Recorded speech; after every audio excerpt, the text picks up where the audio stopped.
Last week was looking at qualitative and quantitative and ultimately deciding that the context of what we're making our observation about dictates which one takes more importance or has more value to us. Okay? They're both equally important. What are you pointing at? Portable charger? I don't know. Go ahead and pause that and see what happens. So there we go. Qualitative versus quantitative, depending on the context. Okay. Science ultimately probably originated more in the qualitative side of it than on the quantitative. Why might we start with qualitative observations instead of quantitative?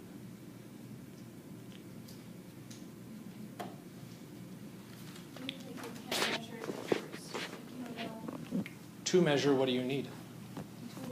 You need the tools. The technology is probably not there to be able to do the quantitative measuring that you could kind of get away with skipping over for the qualitative, the quality of the sheep's wool. Right?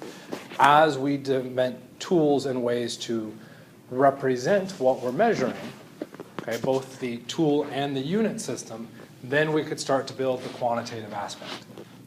Through most of what we do in Chem 130, we're going to be focusing largely on the quantitative aspect, at least in the lecture. In the lab, I try and address the qualitative aspect a little bit more, but even there, it's almost all quantitative.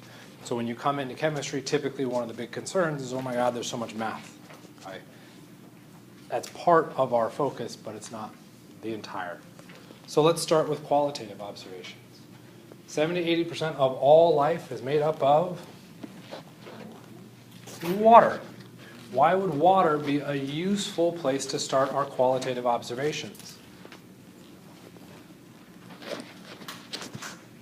I know some of those pictures overlap, but in theory, this sets us up. Why is water a special substance to us? It's everywhere. It's everywhere where? How could you classify matter? Could we classify matter into different things? Solid, liquid, and gas. What is special about water? If we looked at ice, okay, or snow, what is that? That is water that is a solid falling out of the sky. We could make observations about that solid. If we added a little bit of heat to that solid, what could we turn it into? We could then transition it into a liquid, and if we continue to add heat, what could happen? We could turn it into a gas. By that same token, we could trap that gas and cool it down to return it back to the liquid and cool it down further to get it to the solid. So by making a simple observation about water, we can then start to subdivide our matter into different phases and show that we don't destroy the matter in each of those transitions. Okay? We just change some of the properties associated with how we evaluate it. Okay? What are some of those properties? Well, as your reading probably got into, shape, volume, compressibility are the big ones. Okay? What do you guys think? Comfortable with shape, volume, compressibility? Solid, liquids, and gases? Okay? Like solids, standard shape. Okay? Liquids, standard shape. Gases, they can have all sorts of different shapes. Why? Kind of has to do with our compressibility and our volume. If I was to draw an atomic picture of a solid, so I'm going to draw my first particle. There's my first particle of a solid. How would I represent other particles of that solid? Put them all really, really close to each other. If I was going to represent it as a liquid, what would I do? Okay, put a little bit more space. It's kind of hard to make it look random with circles, but whatever. And a gas? Okay, lots more space between them. Okay. Why? What's happening at the solid level? All of those individual pieces are strongly interacting with each other. And that strong interaction is what's keeping them together. If we break some of that interaction, we can transition phases. If we completely get rid of that interaction, we can transition all the way up to the gas. So by just making these kind of relative simple observations, we can start to draw conclusions about those different phases and be able to predict things. Like if I dropped a block of ice on top of the table here, what would it do? Sure, we could go with that, with melting as one observation. It might just hit the table and just sit there, right? Maybe bounce. What if I did that with a liquid?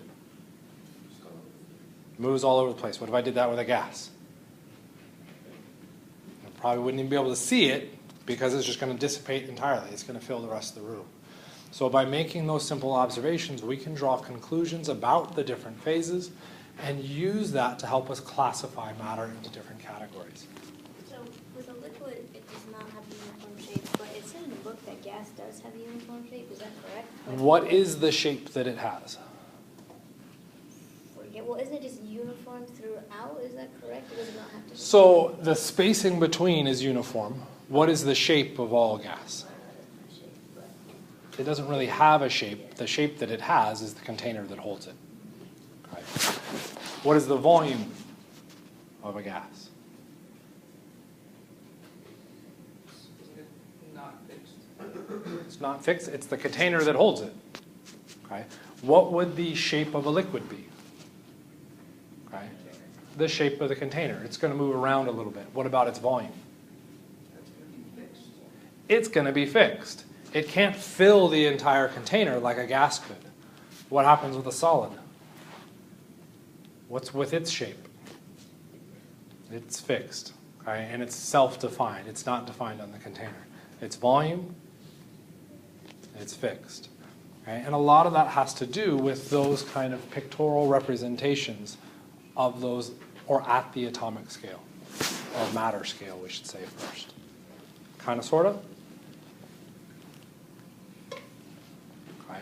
So once we take matter, solid, liquids, and gases, and recognize that a solid and a liquid and a gas can all be associated with the same substance, we can then start to have those substances interact with other substances, okay? Or try and categorize them. So we can end up with two kind of major categories: mixtures and pure substances. Okay? Mixtures we're probably used to seeing. Those are spatially linked. This room currently, with all of us in it, is a spatially linked mixture of human beings. Okay? We are close to each other. Okay? We could even make the argument that we could be really close to each other. Okay? Sorry, it's a little awkward. Okay? Yeah. Is it okay if I invade your bubble? Yeah. No? Is anybody okay with me invading their bubble a little bit? It's fine. It's okay. We're close enough here that we're actually touching spatially, but we're not chemically linked. We're spatially linked. Okay? It's still no chemical change. If we move to a pure substance, chemically linked. Okay? My arm is still the same distance from my chest as my hand was from his shoulder. And yet, if my arm just kind of fell off, that would be a little weird. Why would that be now so weird as opposed to where I was before and my hand just detached from his shoulder? Why is that so bizarre? How is my arm being attached to my body different than my hand being attached to his shoulder?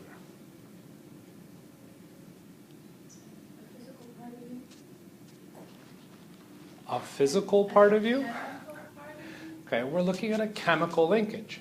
My arm is chemically linked to my body. I have to break chemical bonds. Right?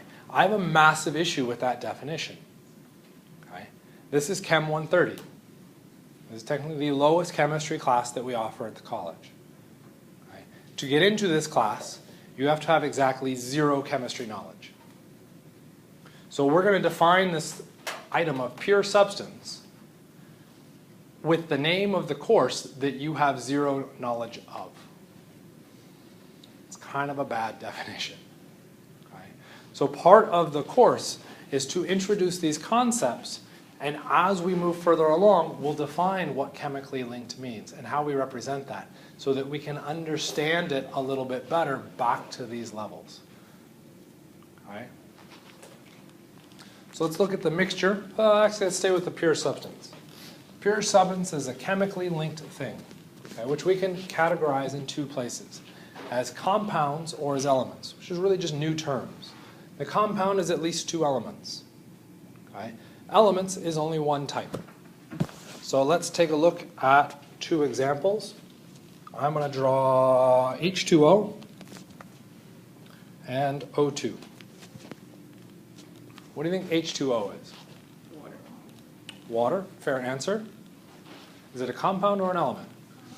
How do you know it's a compound? Hydrogen and oxygen. So that's interesting. Did I write hydrogen? What did I write? H. How did you know H meant hydrogen? The periodic table. Some of that language you've already picked up.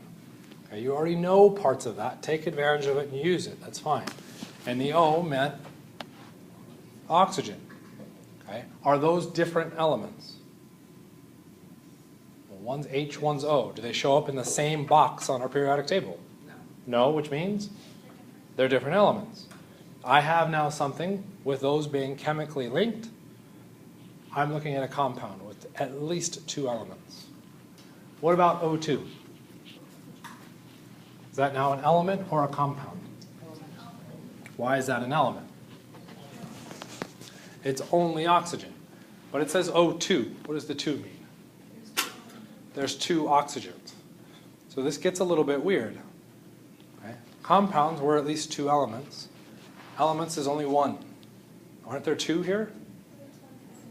But it's still one type. Okay? So we have to be a little bit careful when we think about elements. Elements is one type. We can have an O2 molecule, which is really a sort of a compound, because there's 2 atoms connected, okay, which becomes tricky later on. All right, so we have those extra definitions that we now have to keep in mind when we talk about these things. How to make sense? So it's maybe just my way of visualizing it or imagining it, but going back to the spatial level thing. So if we thought about your arms and your legs as elements, so L, and you have 2 of them, so L2 and A2, A for arms, L for legs. So if we just talked about your arms, it'd be like A2. But if we talked about the fact that they're bonded by your torso, it'd be like A2L2. Is that accurate? Does that make sense? So the compound would be the arms and the legs? So what do you guys think? Can I reference just my arms as a unique compound separate from my body?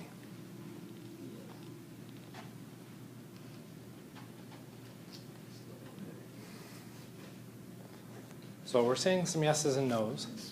Okay. I would have to remove them from my body for me to just reference A2. Okay? If they're removed from my body, I think I'm going to have a problem with that. So I can't reference just A2 as separate because that's now a different association. Okay? So if I'm going to reference the pieces that went in, I can reference the pieces that went in. I'm not going to reference them as A2. I would reference them as 2A. What? What is A2? What does that subscript mean? It's the number of pieces put into the compound. What is 2A? The number of each of those pieces that potentially went in. So A2 is the pieces in the compound. 2A is how many pieces went in. Which, believe it or not, are not the same thing. Okay? Mean what I say, but I don't say what I mean. Okay? The meaning is very subtly different between those. Okay? I can't pull out A2 as a separate entity. I could pull out 2A because there are 2 arms that went in. A2 is now a new compound. It's literally freeze. And yeah, to put it mildly. Right? What happens if we now go to mixtures, right, which are now a slightly more complex system? Mixtures are spatially linked. Okay? How about the water and the O2? What do you think? Are those spatially linked? Right now, as drawn up there. No? So let's try something else. Let's do this. Are they spatially linked now? Yes. Why now all of a sudden a change? Why are you saying that is now spatially linked? Because they're not, it's only if they have like a balanced electron sharing them into being one compound. Okay, so the first thing I'm going to say there is what? No, it makes sense in my head. You just threw in electrons. I haven't talked about those yet. And valence electrons, also haven't talked about those. It was just like what in my head makes sense. Okay. Why are these spatially linked? And I would make the argument that valence electrons has very little to do with these being spatially linked. Okay. Chemically linked is a different system. Why are we saying the second O2 here, let's call it purple O2, is spatially linked now, but the blue O2 is not?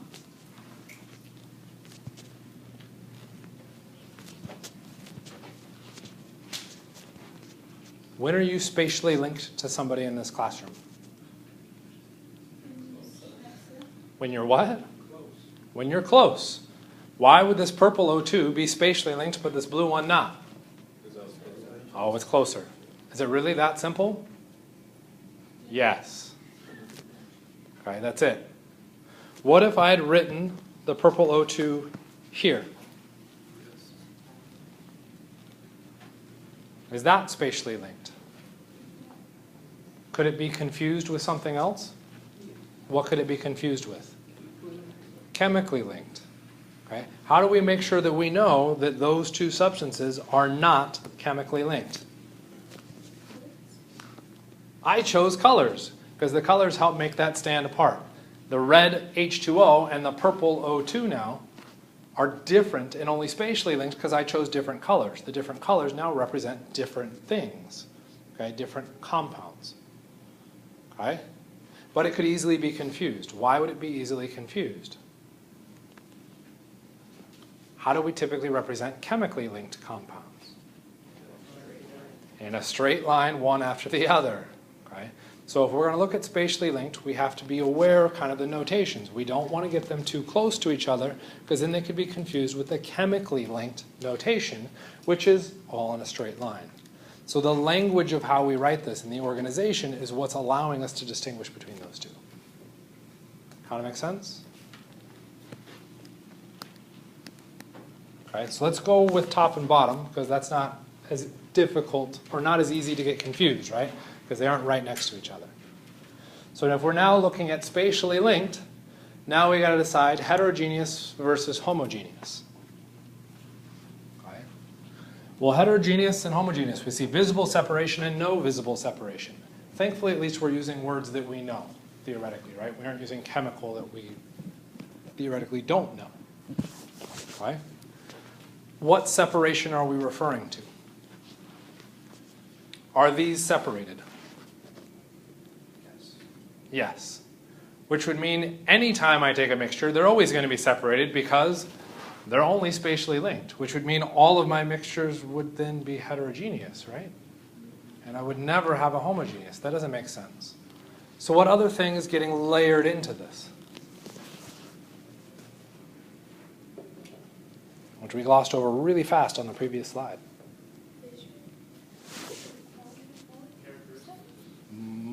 After the qualitative, quantitative. The characteristics of what? the elements. It wasn't elements. It was a P word. No, pH. Our physical states, I was going with phases, but that's also a P word. That's pH, so that works. Okay, our solids, liquids, and gases. When we're talking about this visible separation, this is respect to our phases. Homogeneous means a visible separation. When do we have a visible separation? When we have two or more, so I'm just going to say 2 plus phases. How do we know we have no visible separation? One phase. When there is one phase. So what would be an example of, say, a two-phase system? Oil and water. Oil and water is the classic one. You could look at salad dressing, does the same thing. So oil and water. What phase is oil? What phase is water? Is that two phases? Damn it. I would argue, yes, those are two phases. Why are those two phases? Do those phases mix? No. So that is still two distinct phases. It's not saying two different phases per se. It's saying two distinct phases. Can I see those two different phases? Oil and water, yes, I can. Are there other mixtures that would work out that would be perhaps easier to work with? Well, how about we go to the beach? How about sand and water? What phase is sand? A solid. What phase is water? Liquid. This one now stands out as an easier heterogeneous mixture because I very clearly have two different phases. Okay, sand and water. Okay. Let's add another one in here. So I'm going to make it extra difficult. I'm not actually going to say the two things that are there. I'm going to look at a soda.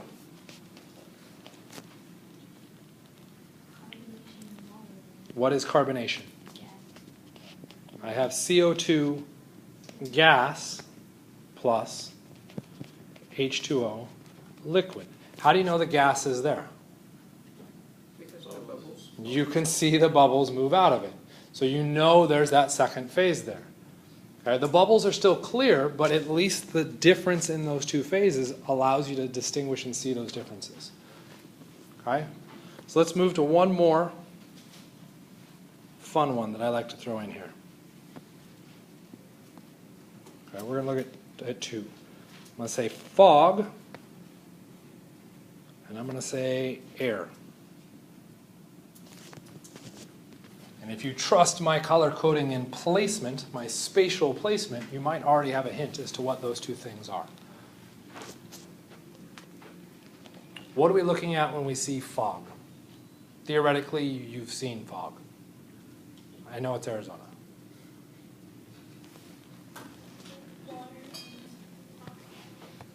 Fog,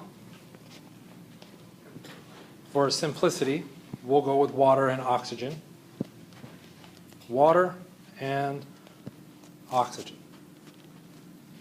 Again, simplicity. What are we going for air? Oxygen is a good thing to include in our air, right? Why?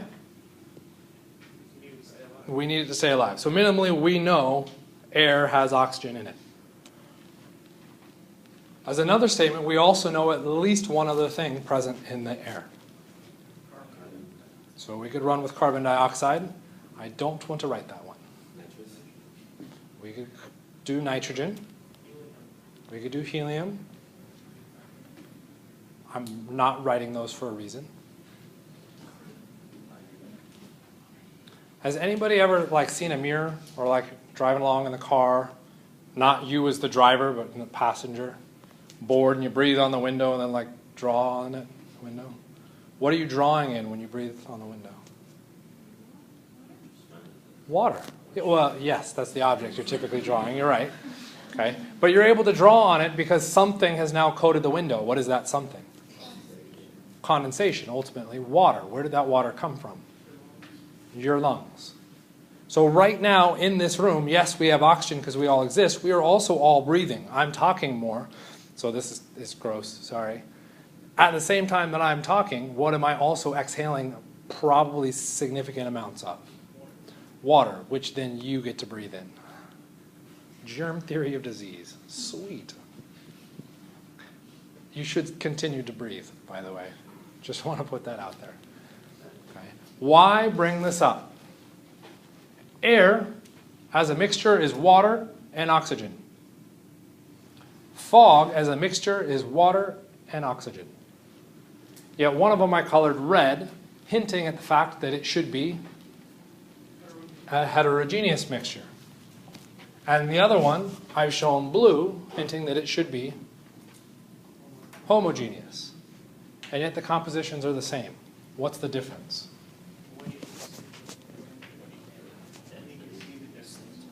What are you seeing the difference of? Can you see oxygen at any point? No. Okay, so what are you saying you're seeing? Let's go back. Yeah? I was saying density is the difference between it. Indirectly, yes, but I think you're making it more difficult than you need to. What phase is the oxygen? Gas. Gas, all the way through both cases, no doubt. What phase is the water in our air? Gas. How do you know it's a gas? Because if it was a liquid, it would rain. Okay? We would see it fall out of the air as I'm talking and this water is foaming out of my mouth. Okay? That would look weird. So that's clearly a gas. Is it clearly a gas for fog? That would be the liquid. It's a liquid. But is it raining? No, the particles are just small enough that they're staying suspended in the air. We still have a two-phase system. Fog is a liquid and a gas. Two phases, heterogeneous. Why bring this up? Where's the visible separation? That becomes very hard to say. We could say where I don't see fog, there's a line, but then you're saying the mixture is the outside the fog and inside the fog. So inside the fog you can't breathe, because then there's no oxygen? No, that's not true. You can breathe inside the fog too, right? Okay. You have an even mixture there. You still have water droplets suspended there. How do you know there's a visible separation? What is the difference between walking through fog and just walking through air? What's that? You can see the fog. Why are you seeing the fog? Because there's a liquid in it. Why is that liquid helping you to see it? I can almost accept bigger. There's more of it. What is the light doing as it passes through? It's reflecting off of a different phase. It's reflecting off of that water droplet. That's what's causing the fog to appear as fog. That's why when we pass light through more normal air, what do we see? You see light pass through. That's pretty boring. But if you fire light at fog, you see it kind of scatter. Why is it scattering? Because it's hitting another phase. We may not be able to visually see that phase super cleanly, but we can come up with evidence to show that it exists. Okay? Kind of makes sense? One thing I'll throw out there with heterogeneous and homogeneous, you will see lots of questions like, what is pickle juice? Is it homogeneous or heterogeneous? Well, let's try it this way. Has everybody eaten a pickle before? And you've pulled the pickle out of a pickle jar, so you've seen the juice where the pickles sit. Did you say they're gross? Yeah. I should just fail you right now. That's right. We had that conversation. I don't even understand that. It doesn't even make sense. Okay? When you look at the pickle juice, what's in the pickle juice? Vinegar and water. And if we look at the vinegar and the water, those are both liquids that evenly mixed, which would suggest my answer for pickle juice would be homogeneous. And yet, if we have a decent pickle, there's probably other stuff in there, like garlic, okay, or I forget what seeds. Sometimes, is it juniper? I don't know if they use juniper. Other seeds, cloves, something. Grape leaves. That's now a solid. So depending on how you want to evaluate what you know, prior knowledge about pickle juice, you would answer that question differently. So why does that make it a crap question for a multiple choice exam? Both are right.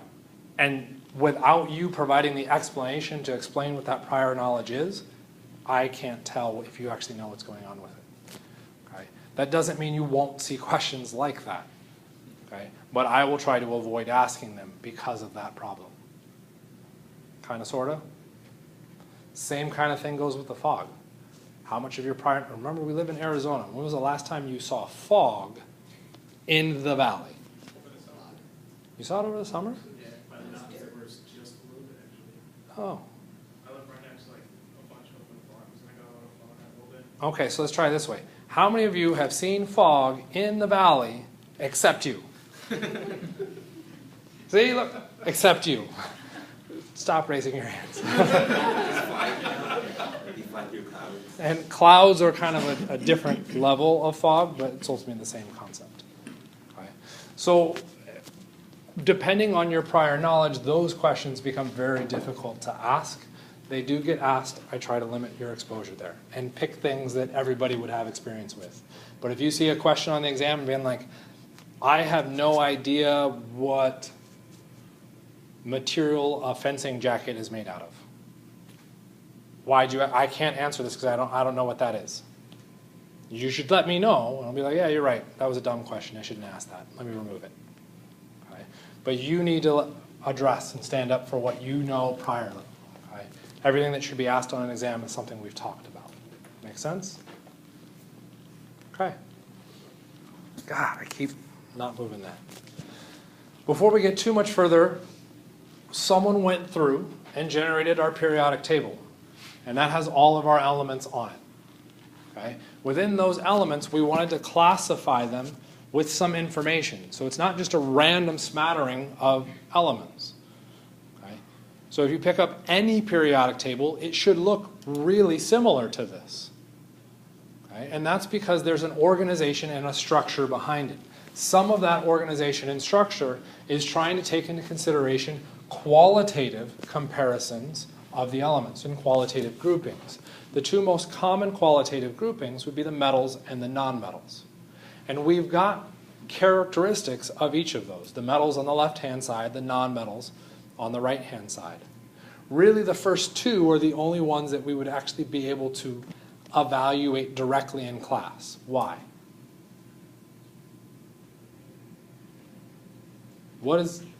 How would you tell it was a solid? Okay, touching it. So by looking at those images up there, you can't tell me those are solids? You can tell me they're solids. But you didn't touch it, right? Okay, you can touch it with your eyes. I'll kind of accept that. Sounds a little weird, but okay. Okay. By looking at it, we can determine the phase, solid, liquid, gas. Because we know roughly what solids and liquids and gases do because of our experience with water. Right? So that first one is pretty obvious from a picture. How about the next one? Dull versus luster. How would we determine that? Luster is shiny. Dull, not shiny. We can do that again by looking at it. Okay, the sheer action of looking at it sets us up. Malleable versus brittle. Smash it down to You have to smash it. Can you do that with a picture? No, what do you have to do? You have to now touch it. Okay? So we can't put that in an actual exam question. What's the next one? Conducts heat or electricity. How would we do that? You'd have to test it. What would you need to test it? You would need a tool. You'd need a bit of technology to make that observation. Density. Right? That's a property of the material that again requires a tool to make that measurement. So almost all of these are measurement things. We invented tools to take those measurements and tabulate them and help us classify the elements. Okay? It would be useful if our periodic table took that into consideration. Name a metal. What was that? Gallium. Gallium. Ga. I heard iron. Fe. What's that? Chromium. I'll make an adjustment on you. Cr. Gold. Au. Silver. Ag. Copper. Cu. Cobalt. Co. Zinc. I just want to see you. Nickel. You just want to see me move? There, I lost it. Potassium is a metal. That's a trickier one. Good. Sodium. Name a nonmetal. Shh. We'll come back to you in a second. Helium. I'm not jumping. Neon. Neon. I'm also not jumping. Argon. Argon. Nitrogen. hydrogen, so I can't hear it. Oh, I appreciate it. What was that? What? Phosphorus. Phosphorus. Carbon. I heard someone say it's red. You're right, the red ones are nonmetals. If we took a look at our list, our metals are solids. Our nonmetals, we do get gases. How do we know that red, what red means? It sees on the bottom. You see it on the bottom? You conjugate my words appropriately. There's a key on the bottom that tells you that red is gas. So the red ones are nonmetals, but they don't have to be red because we had carbon, phosphorus, sulfur, bromine, iodine. Where were all the nonmetals? That direction. Where were all the metals? That direction. Cool, so the left-hand side is mainly metals, the right-hand side is mainly nonmetals. Is that actually true? Ignore that for a moment. You still can't come back yet.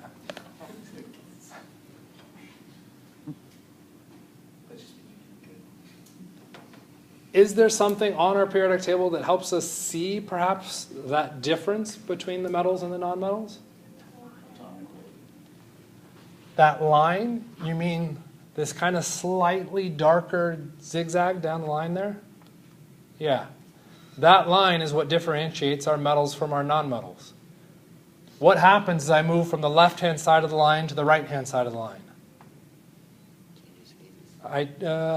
Not necessarily changes phases, but it changes metal to nonmetal. What if I only get halfway through?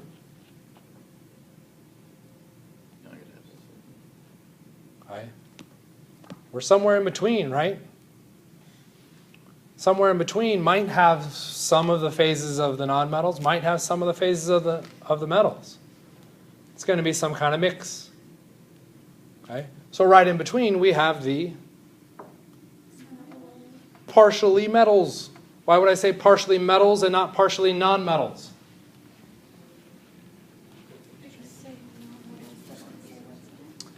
Nonmetals is 3 extra letters. Partially metal versus partially non-metal. Remember, we're lazy. Remove some of those useless words. Partially is a really big word. I wish I had an easier word to use. We could use semi. Okay? Semi-metal. Or if I wanted to get really fancy and think about pizza, I could look at the Metalloids. The pizza reference may be a bit way back in your past. Maybe only Greg can pick that one up. The Noid. See? Pizza. Metalloids, okay, are that transition in between. Our periodic table helps to organize that. Okay? Back to your original statement. Hydrogen. And I said, shh, and I don't want to talk to you yet. Hydrogen is unfortunately very oddly placed. Same deal with helium. And depending on the periodic table, those two elements are actually sometimes entirely removed from the bulk of the table. Why? Their chemical properties are so bizarrely different that they don't really fit either category. So they get pulled out as a separate section. Hydrogen's chemical reactivity is very similar to a lot of the metals. However, it is a non-metal. Okay? So that's why it can sometimes get pulled out. So you could see hydrogen where it is located on our table. You can also see it sometimes directly above fluorine over here. Okay? It's kind of a weird one. But it is a non-metal. We took a look at those pictures. What do you think? Metals or non-metals? Non-metals. We don't see anything shiny. Okay? We don't have that luster. What do you think? Why are you jumping to metalloids? Those are shiny, right? They look kind of malleable. Well, if they're malleable, wouldn't that be Long, right? metals? Liquid kind of, but I think that's just like the shape of it. What were these ones? Yes.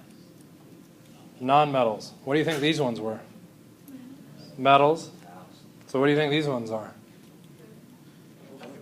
Probably aren't. I didn't say you were wrong. I was asking why you guessed it.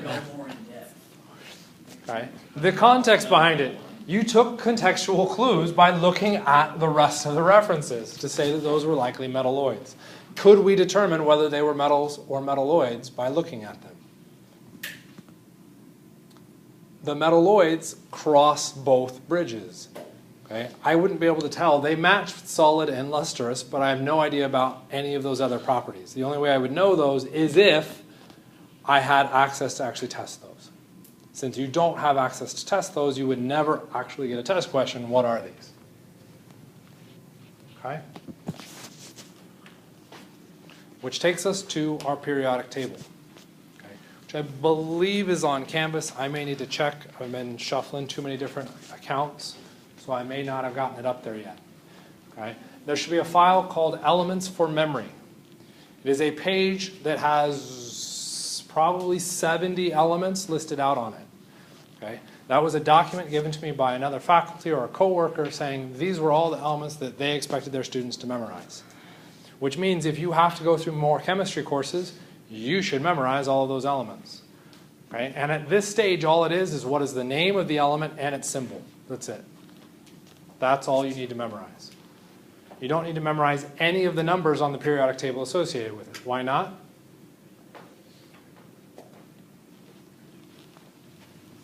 You see what this is? Not this, this. What is that? A metal bolt thing, right? Which means what's going to happen to this periodic table through the course of the semester? It's going to stay there. Which means the numbers are always going to be there. Don't memorize them. Okay? Don't even bother. The information's already there. You don't have to deal with that. What you need is the name and the symbol. Okay? The other part that you can be considering memorizing if you wanted to actually put it onto a note card.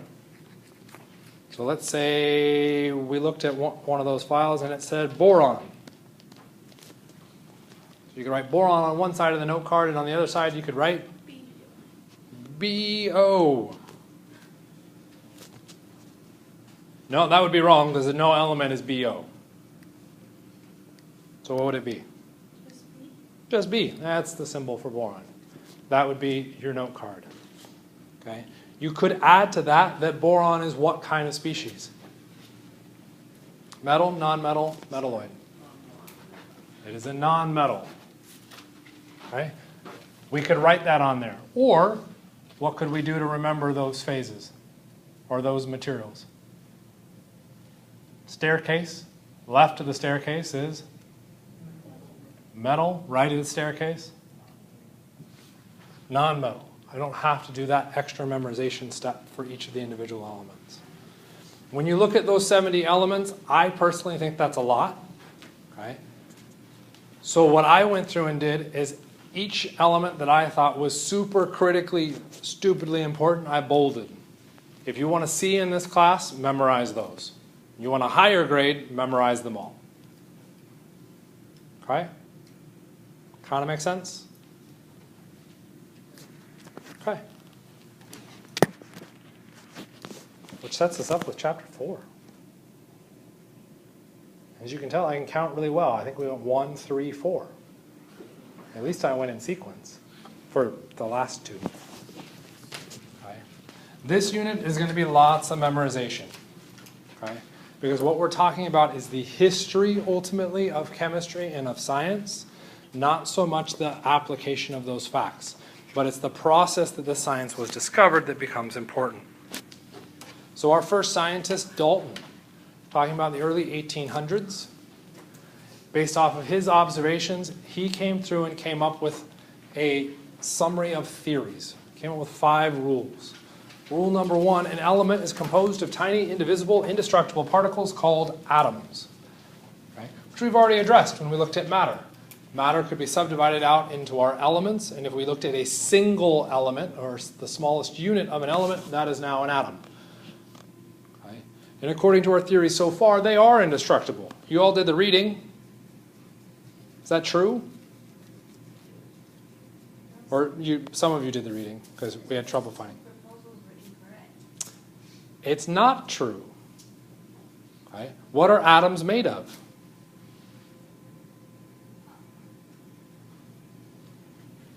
We'll discover in another slide. Number 2, all atoms of element are identical and have the same properties. So this means if I reach into a bag of oxygen and I find one oxygen and I find another oxygen, they would be 100% identical. Nothing would be different about them. Any foreshadowing, hinting at the truth of this one, if we ignore Molly saying that they weren't true. One of those oxygens is what color? Blue. The other one is? Are they different? Yes. What do you think I'm trying to hint at? They are different. How they're different, we'll talk about later. Atoms of different elements combine to form compounds. So this means I could take hydrogen and I could bond it to oxygen. Let's not show that notation yet. Hydrogen and bond it to oxygen.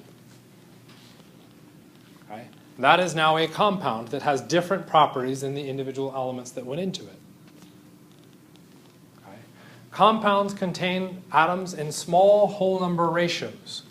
So what this is saying is that when I made that compound of hydrogen and oxygen, it has to be a single atom of, or it has to be whole number atoms of hydrogen and whole number atoms of oxygen.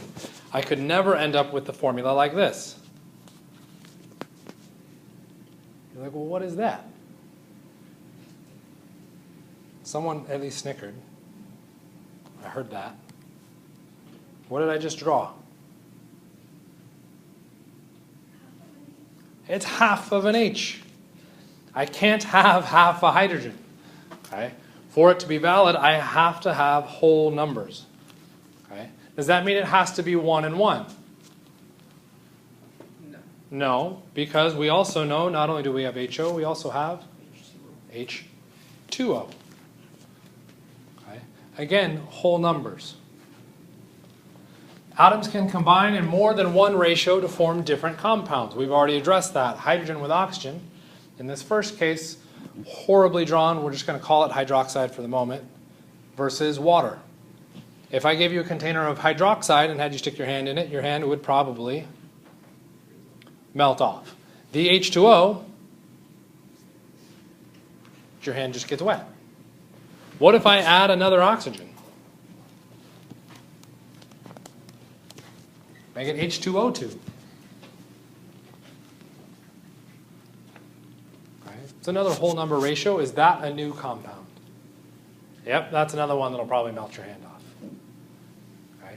So I can change those whole number ratios, and those are valid things for me to go through and do. If we go back and evaluate Dalton's rules, the first two ended up being wrong. That doesn't mean that we should ignore the thought process that went there. Remember, this is early 1800s. Okay? If I had to go out to the store, I was probably looking at an hour, 2-hour horseback ride, okay, to get there. And if I needed to buy stuff from the store to bring it back, I'd probably have to stop every so often to fix the wooden wheels where the wooden spoke broke, and I have to replace the spoke on the fly.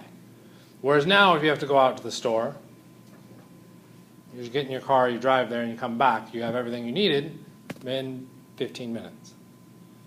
Okay? So things have significantly changed. So these are pretty big discoveries for his time period. Add to this, I like the picture next to it.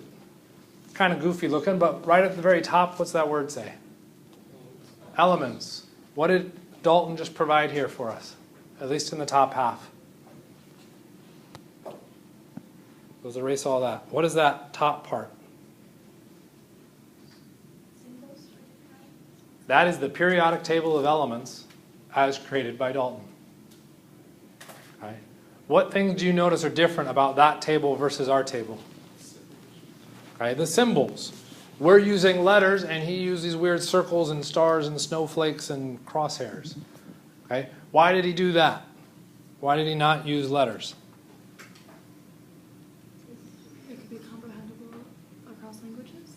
So we could potentially look at comprehension across languages.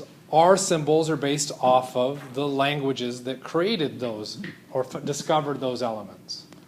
Okay, so if we move to a different country, those symbols can sometimes change. Sure, the names can change. Okay. Why else might you use symbols?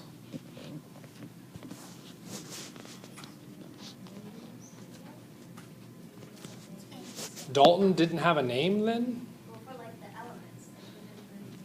We may not have had names, but as you discover them, you could easily just name them. So I'm not quite sure I would accept that one. Okay. What happens if someone, when you were really young, you might have had someone like this show up to your birthday party? Like where they play with cards or make rabbits pop out of hats? Magicians. And it looks mystical and cool. And what does the average populace do with magicians? Well, now. Okay. Probably say, well, you're a wizard. You can fix all this stuff. Here, let me give you my wealth so you can fix all this stuff. If it is a presentable, easily to interpret paradigm, what do people then look at it as? That's just a bunch of letters and symbols.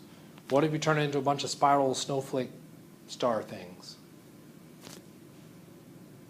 That looks kind of magical. That could add to a layer of, I'm sure there's a word for it that I don't know, credibility to be a magician, to now make everybody believe you more or leave you alone. Okay. Why might we not have kept this symbology? Okay, so let's start with hydrogen. Draw hydrogen right now. Do whatever you can. Just tell you hydrogen. Just draw hydrogen. What'd you got? You even put the pen down that fast. What'd you give me? Okay. I got a circle there. What do you have? You just wrote an H.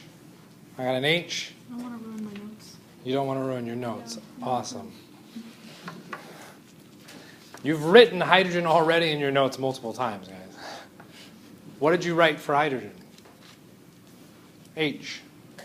Okay. Versus circle with a dot in it. How easy is it to write out H versus circle with a dot in it? You might say, well, those are comparable. Write H2. Or the hydrogen molecule. To write the hydrogen molecule, you might just get away with H2.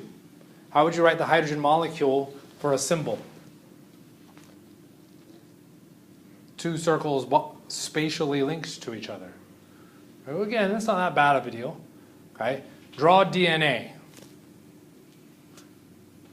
Okay, for those of you that don't know, look up the chemical formula for DNA sometime. And now draw it with circles and dots and snowflakes and stars. Okay? You will find that that becomes very difficult to interpret. If we can put it into this symbology of letters, we can simplify our understanding on it, and in theory, come to conclusions about that information quicker than if we had to deal with pictures.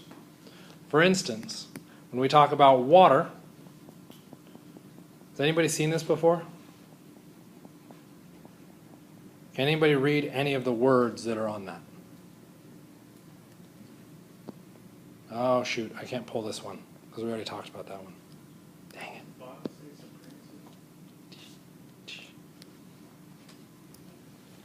Red box, what did I just, ooh, actually, right next to it.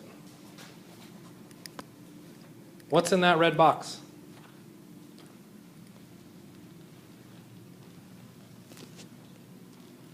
What was that? H2O. How do you know that's H2O? Because the circles with the dots are hydrogen. Circle with the dots, according to his table, is hydrogen. So we have two hydrogens. And then you're making a big, bold guess, but so am I. that symbol is likely oxygen. Okay. How can we make that guess? Well, I'm going to make that guess because there's no other structure on there that mimics that. It's more than likely water, and since water was so common, water should be on his table, his compendium of elements. Versus what you've been writing, H2O, which was easier to write? H2O. So we've adopted or changed our symbolism for the periodic table because it's easier to manipulate those letters without having to bring in the pictures, theoretically. So this is actually part of chemistry that is really interesting from a writing standpoint, because Dalton was trying to come up with his own system of communicating this chemistry knowledge. And so this is what we would call a writing system. We're going to talk about that more next week, but I'm kind of plugging now. That we're talking about two different writing systems, two ways of representing or encoding the same exact information. And depending on what language you know or what writing system you're familiar with, will determine which ones you can decode from, or which information you have access to. So if you didn't know what the symbols meant, you couldn't read the legend or the key, you wouldn't know what Dalton meant by all that. If you didn't have the key to the periodic table, you may not be able to decode as much information as that's embedded in the writing systems of those two documents. And in both cases, you need the coding system. So really all chemistry is a way of doing those little fancy decoder rings. Right? You could get out of like a lunchbox, okay? Except that we made it for adults. Okay? And we now have chemistry. About 100 years later, we end up with Thompson. Okay? Thompson's big discovery is that he finds out that Dalton's first rule was nonsense. Okay? Dalton's first rule said we couldn't break down the atoms any further. Thompson goes through and says, actually we can. We have these things called electrons. I have direct evidence of these electrons. And because I have direct evidence of these electrons, I also know there must be protons. How could he make that logical leap? Do you know anything about electrons right now? Some people are shaking their head, no. There are little things around the wall, right, when our devices died. Okay? And you're told to never shove a fork into those for very good reason. Do not do so. Why are you told to not stick a fork in those little electrical outlets? It'll shock you. What's shocking you? Electricity. What's electricity?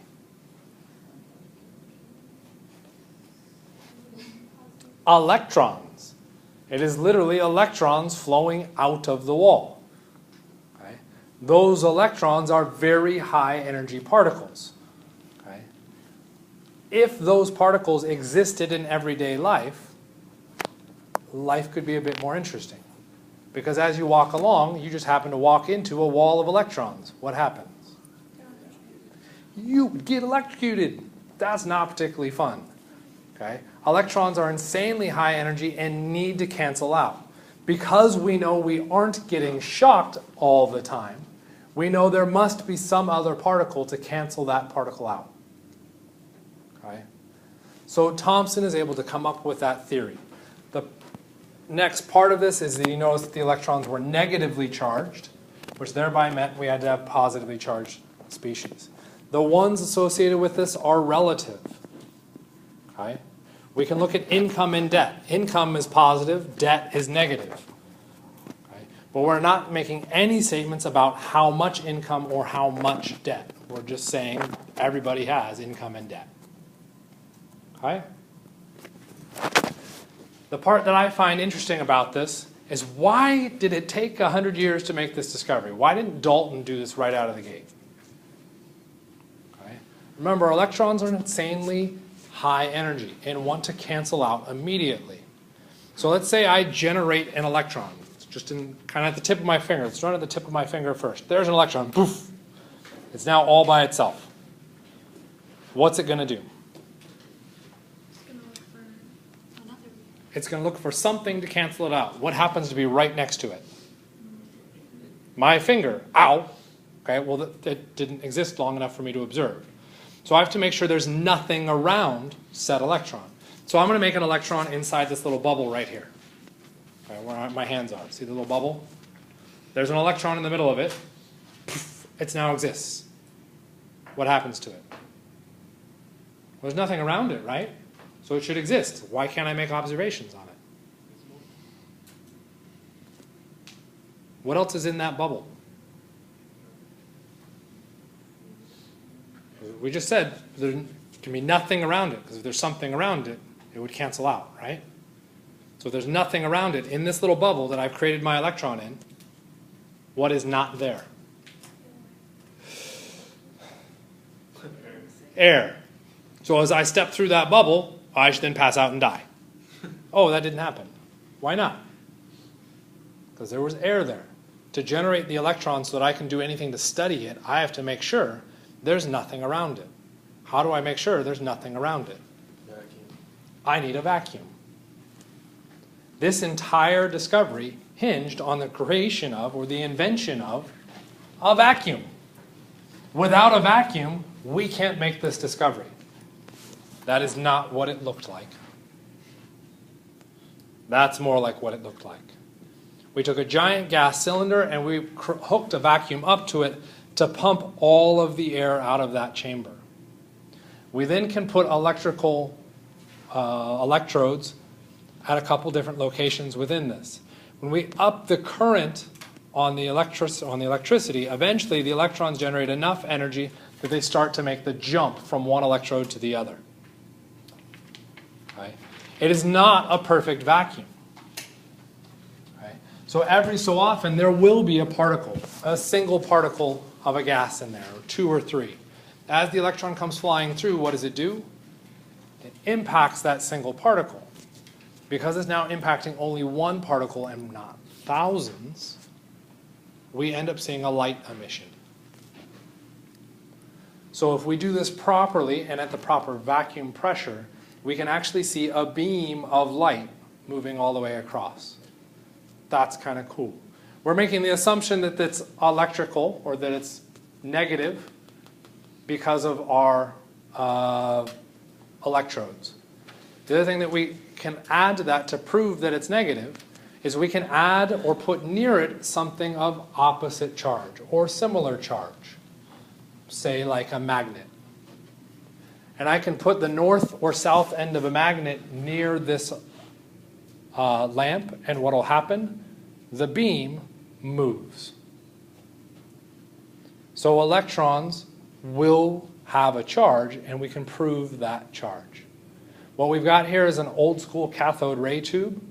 For those of you that aren't in the know, if you've ever seen those giant boxes with the moving pictures on it, I'm not talking like the thin boxes. I'm talking about the giant, big, massive boxes with the moving pictures on it that some of you might call a television, which were originally called CRT televisions for cathode ray tubes. Thomson's discovery was ultimately a fancy way of making a really crappy television. Okay? So with this discovery, he's got electrons and protons. This now throws Dalton's whole theory into, or not whole theory, that first one, into the gutter, because now we have smaller particles. So now the question becomes is how do those particles come together to make atoms? Okay, well, what do we do? Okay, so this is where Thompson comes up with a theory. He says, okay, because I know electrons are being ejected out of this sample, I'm going to say the electrons are these pieces of plum, okay, for my atom. And they are floating around in a sea of positive charge that makes up the rest of the atom. Okay? That sea he references as pudding, and we end up with the famously incorrect plum pudding model. Okay? We have a really big discovery with the existence of electrons. We have a big discovery with saying we then have protons. We then have a big discovery saying we have a new model of the atom. Okay? Is that model of the atom correct? No, it's complete and utter nonsense. Why do we talk about it? He inspired Rutherford to actually got it correct. We'll come to that in just a second. You're right. Okay. Why do we talk about it? I think it's because everybody thinks the plum pudding model is a silly name, and so we want to keep addressing it, is ultimately why. For this class, I want to address it for one major thing. Is Thompson right? No. If he's not right, then what did he do? He failed. Science failed. Science isn't supposed to fail. Yes, it is. We come up with a theory, we test, we make that observation, we have new theory, we present our theory. We can then potentially draw more conclusions. Those more conclusions don't have to be right. We don't even have to be the ones to test that new theory. All we're doing is adding knowledge out there and putting it out there and letting somebody else potentially carry that theory further on down the road. Okay? Before we get into Rutherford, I want to mention another experiment, which isn't in your textbook, Millikan and Fletcher. Okay? Millikan was the primary investigator in this. Okay, so he's the head honcho behind this experiment. When did we start? Okay. So I got like 2 minutes. Fletcher was the graduate student. So if we were to compare it to how we work, this is kind of like we go into lab, I tell you what to do, you do it. When you tell me your results, I go to the world and I publish it and say it's mine. Do you think that's fair? No, that's science. That's how it works. Okay? Remember, and I'm not necessarily saying that's a bad thing. When we go into the lab, who's telling you what to do? Me. I had to think about to tell you what to do. I just don't have the time to spend to do it. I'm just making you do all the busy grunt work. Okay? Yes, that sucks for you. Okay? But if I get that credit and now advertise that out to the world, you can do the same thing. When you leave my lab, you go, I worked for this guy. He's a really awesome dude. Give me a job. Everyone goes, oh yeah, they got the Nobel Prize. Yeah, I'll give you a job because you just worked for them. That's pretty cool. Right? So that's the way our science system has been built. Right or wrong, that's the way it's established. Why talk about this experiment? Because I think the pain that Fletcher went through is worth at least addressing. Okay? They determined what that charge was on an electron. Remember we said income and debt? We just know income is positive and debt is negative. They didn't say what the value was. They determined the value for the charge, for the debt. Okay? Negative 19. 10 to the negative 19. An insanely tiny number. Okay? They take a little perfume spray. They spray, and it sprays out a bunch of oil droplets. What do oil droplets then do when they spray out? They fall because? Gravity. There we go. So we know there's a downward force on it due to gravitational force, or the, what is that? Acceleration constant. Is it just gravity? What do we call it? Didn't it get a name? It is a downward, yeah, I don't know. We'll just call it gravity. Gravity, acceleration of gravity. Is it just acceleration of gravity? I don't know. Gravity pulling down. Because of the mass, we can determine the exact downward force. It's going to fall. Not a big deal. But it's going to fall, and at the bottom of their container, they have a little hole. In that little hole, they're hoping to see one of those droplets fall through. Why? Because the other end of that hole, they have a microscope. So now they can watch a single droplet fall to Earth. That's pretty stupid. That little hole that it's falling into isn't just the hole. It has charge associated with it. It has electric current moving through it, meaning that bottom plate is negative. Well, if the oil droplet is negative, what happens when the oil droplet sees that negative? It repels. So it would go back up. So Millikan sits there, or sorry, Fletcher sits there in the microscope, waits to see that droplet. As soon as he sees the droplet, he starts to play with the current. Okay? And in the playing with the current, he has to make sure to increase it such that the droplet stops falling and starts to go up. But if he increases it too much, it goes up and into the top of the device, and then that defeats the purpose too. So he has to increase it a little bit so it goes up, but not so much it goes all the way through. So he's going to sit there and modulate back and forth till the droplet hovers. Once it is now levitating, we have the downward force from gravity, we have the upward force from the electric current. We can solve for the electric charge on the droplet. What is the likelihood we're going to be able to do that very well? Slim to none, which means how many times does he have to do this experiment? Lots of times. Probably on the order of thousands, but let's be nice and just say hundreds. They then average all of those results, and they can now tell us the charge on an electron. What I want you to get out of this is the name of the scientist and the oil drop. Don't memorize the charge. Okay? And that is where we will stop.